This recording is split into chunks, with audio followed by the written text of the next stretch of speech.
Olá, Ed. Olá, Esper. Tudo bem? Tudo bem, cara? Ok, primeiro para alguém, eu sou Esper, sou dos Estados Unidos, eu sou YouTuber, tenho um canal que se chama Esper e Você. Os vídeos falam sobre a língua inglesa e cultura americana. Vou deixar um link embaixo. Também eu sou escritor e ensino aulas particulares pela internet. E você? Quem é Ah, você? bom, meu nome é Ed, ou Teacher Ed. Sou do Brasil, moro em São Paulo, na capital. Também já estou começando a fazer alguns vídeos para deixar no YouTube.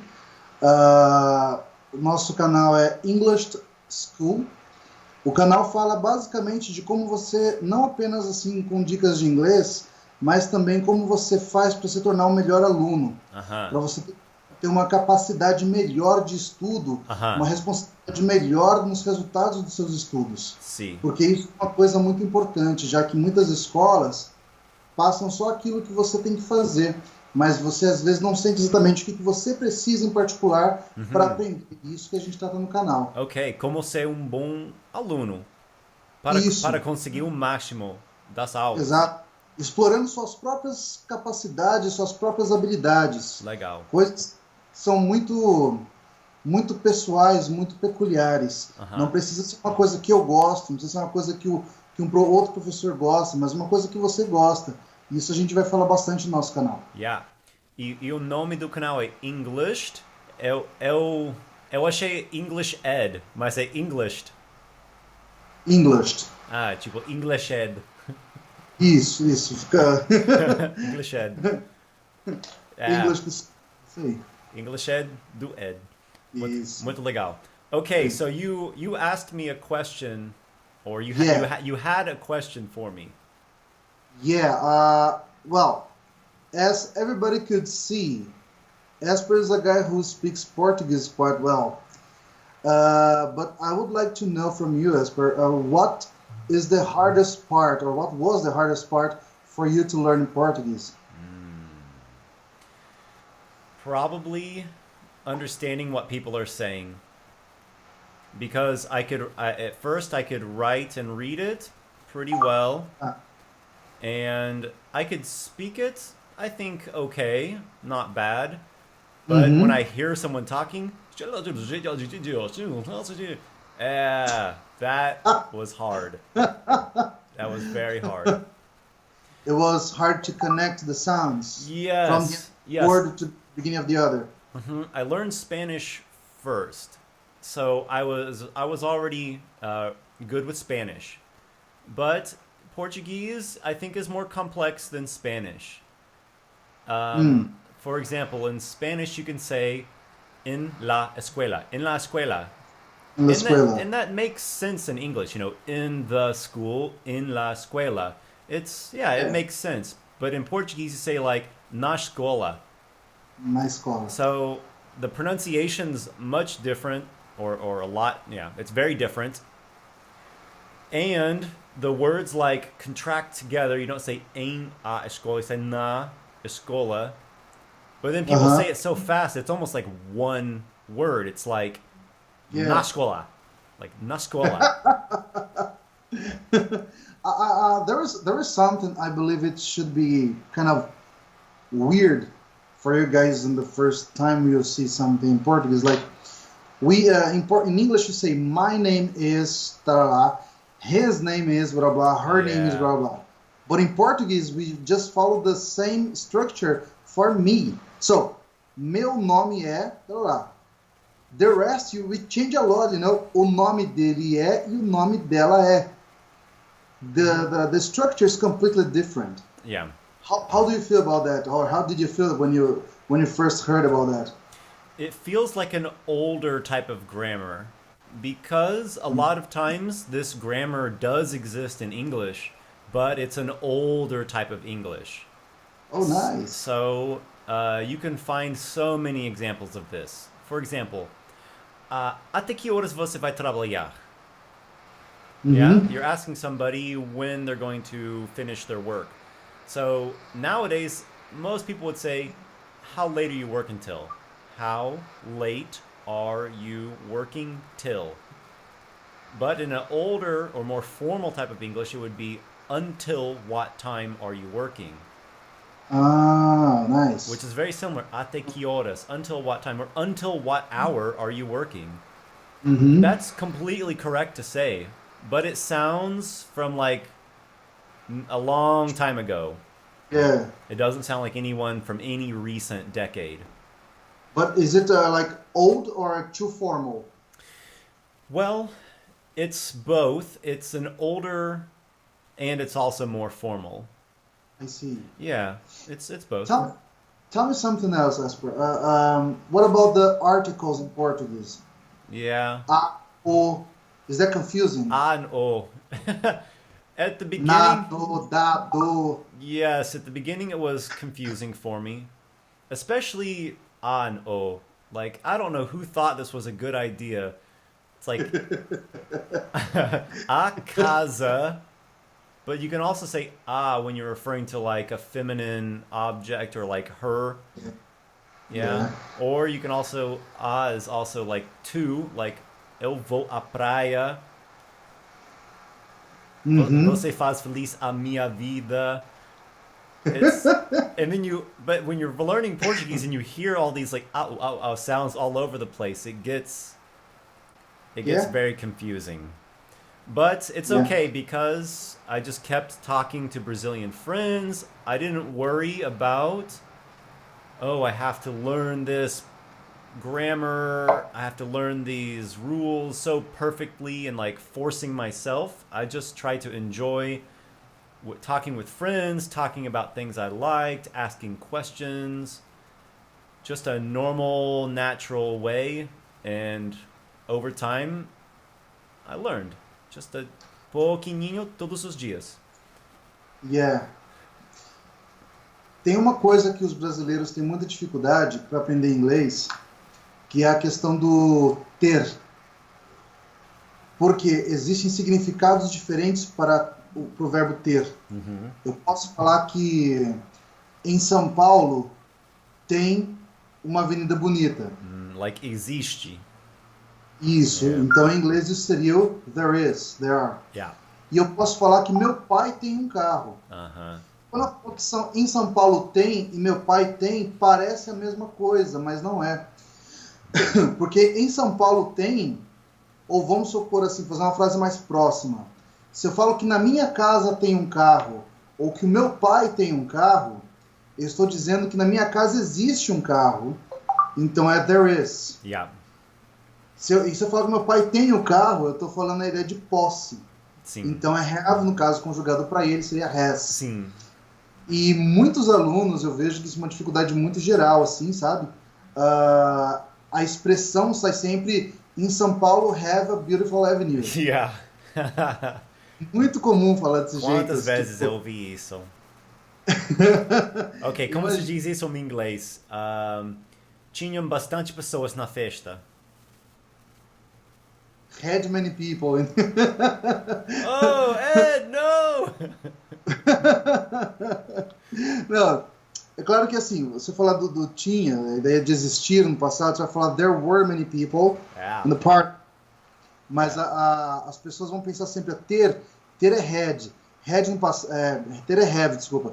Aí have no passado é had. Então, had many people. A lógica vai ficar desse jeito porque o verbo ter na cabeça das pessoas, embora tem dois significados em português muito claros e distintos, na hora que a gente lembra só da ideia do possuir. E aí traduz tudo como have. E não bate, as ideias não coincidem aí. No, isso não dá. But you said it right. There were many people at the party, or there were a lot of people at the party. Yeah. Yeah. Oh man, the party was great. It was huge. It was huge. Yeah, it was a killer party. Killer. Do you know this? No, I don't know. So do you know the word killer? Like a palavra killer is like assassino. Assassino. But you can use it as a adjective. to say bacana, bombando, intenso, poxa, Essa super, anotada super aqui. legal. É killer party. É gíria, claro. Mas essa gíria é um pouco mais local ou geralmente é bem ouvida por aí? Eu acho pelo país inteiro. No Yeah. país inteiro comum? That's a Legal. that's a killer car, man. That's a Porcal. killer car, man. É bem gíria, é bem. Ai, meu amigo, meu irmão, é carro, é tão legal. É Da hora.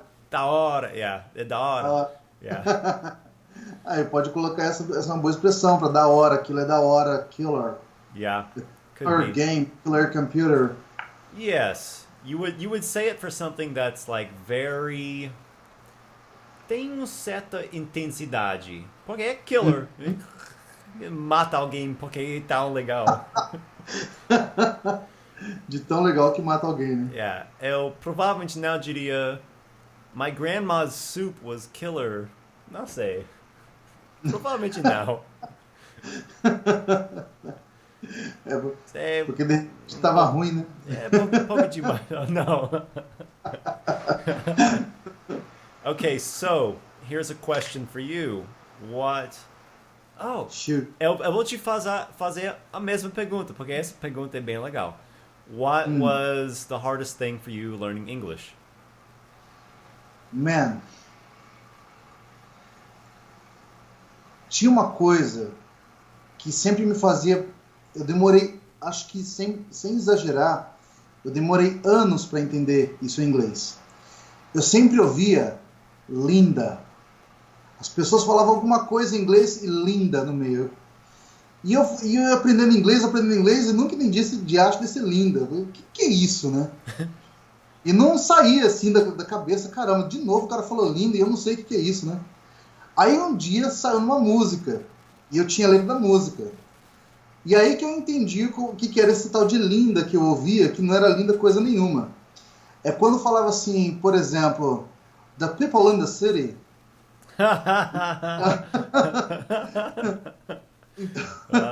Okay.